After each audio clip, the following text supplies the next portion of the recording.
Did you ever wonder what happens to horses after they retire? Some go on to make more for their owners than the races. For this list today, we are counting down the fastest horses of all time and what happened to their breeding rights. But before we get started, be sure to subscribe to our channel and ring the bell to get notified about our latest videos. Number 10. War Admiral.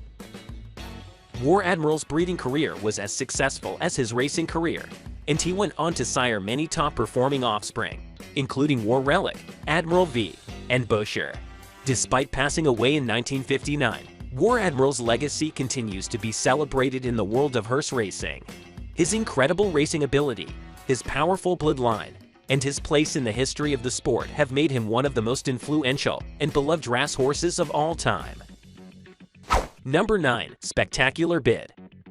Spectacular Bid was known for his unusual markings, which included a white sock on his hind leg and a small white spot on his forehead. His unusual appearance, combined with his impressive racing ability, made him a fan favorite and earned him a place in the hearts of racing enthusiasts around the world. After his racing career ended, Spectacular Bid's breeding rights were sold for a reported $22 million, and he went on to become a successful sire, producing many successful offspring. Number 8. Black Caviar.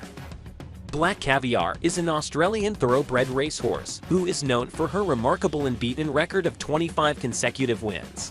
She quickly proved her doubters wrong by becoming one of the most dominant horses in Australian racing history. Her success on the track led to her being compared to some of the all-time greats, and she was named the world champion sprinter on 3 occasions. After her racing career ended, Black Caviar's breeding rights were sold for a reported $8 million, and she has gone on to produce some successful offspring. Number 7. Secretariat. Secretariat is widely considered to be one of the greatest racehorses of all time, having won the Triple Crown in 1973 with record-breaking performances in all 3 races. His time of 2 minutes and 24 seconds in the Belmont Stakes still stands as the fastest ever recorded in that race. He suffered from a condition called big head as a foal, which caused his head to appear larger than his body and made it difficult for him to stand and walk. However, he overcame this setback and went on to become one of the most dominant horses in the history of the sport. After his racing career ended, Secretariat's breeding rights were sold for a then-record $6.08 million, and he went on to become a highly influential sire. Number 6. Affirmed. Affirmed was an American thoroughbred racehorse who won the Triple Crown in 1978. What makes Affirmed unique is that he had a fierce and legendary rivalry with another top-performing horse, a Lidar. The 2 horses faced each other in multiple high-profile races, with Affirmed ultimately winning 7 out of their 10 matchups. Their rivalry captured the attention of the racing world and cemented both horses' places in history as all-time greats.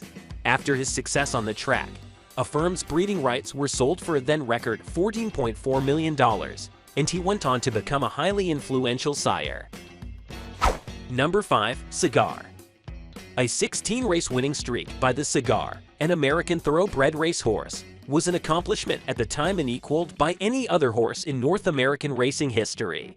He won major contests including the Breeders' Cup Classic and the Dubai World Cup during his winning streak, and in 1995 and 1996, he has voted the American Horse of the Year.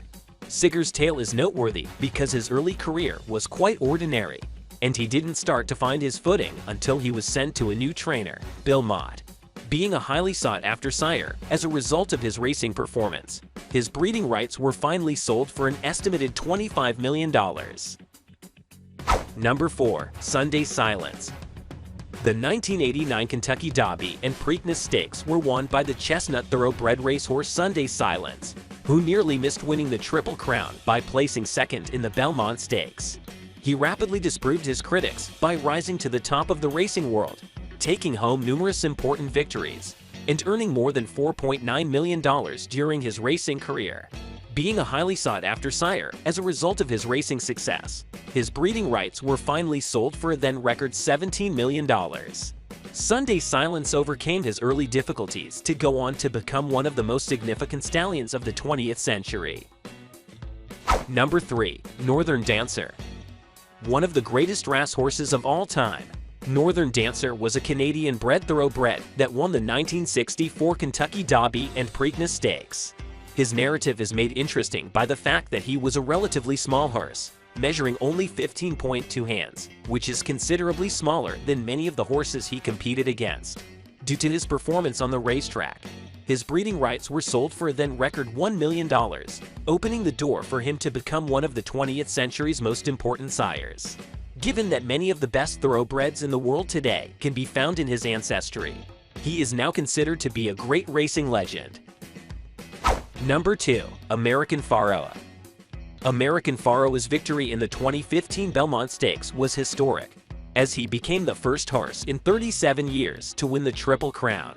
He completed the 1.5-mile race in just 2 minutes and 26 seconds, setting a new record for the fastest time ever recorded in the Belmont Stakes. After his incredible performance, American Pharoah's breeding rights were sold for a reported $32 million, making him one of the most expensive stallions in the world. Number 1. Winning Brew. Winning Brew is the fastest racehorse ever recorded, with a top speed of 43.97 miles per hour. She achieved this speed in a race at the Penn National Racecourse in Pennsylvania in 2008. Winning Brew was not a particularly successful racehorse, and her breeding rights were never sold. Despite her record-breaking speed, she was not considered to be a top-level racehorse in terms of her racing ability and pedigree. As a result, her breeding rights were never sold, and she did not produce any notable offspring. She retired from racing in 2008 and went on to live out the rest of her life at a farm in Pennsylvania. So guys, that was it for this video. What did you think about our video? Let us know in the comment section below. If you are new to our channel, be sure to subscribe and ring that notification bell to get notified about our latest videos. Thanks for watching.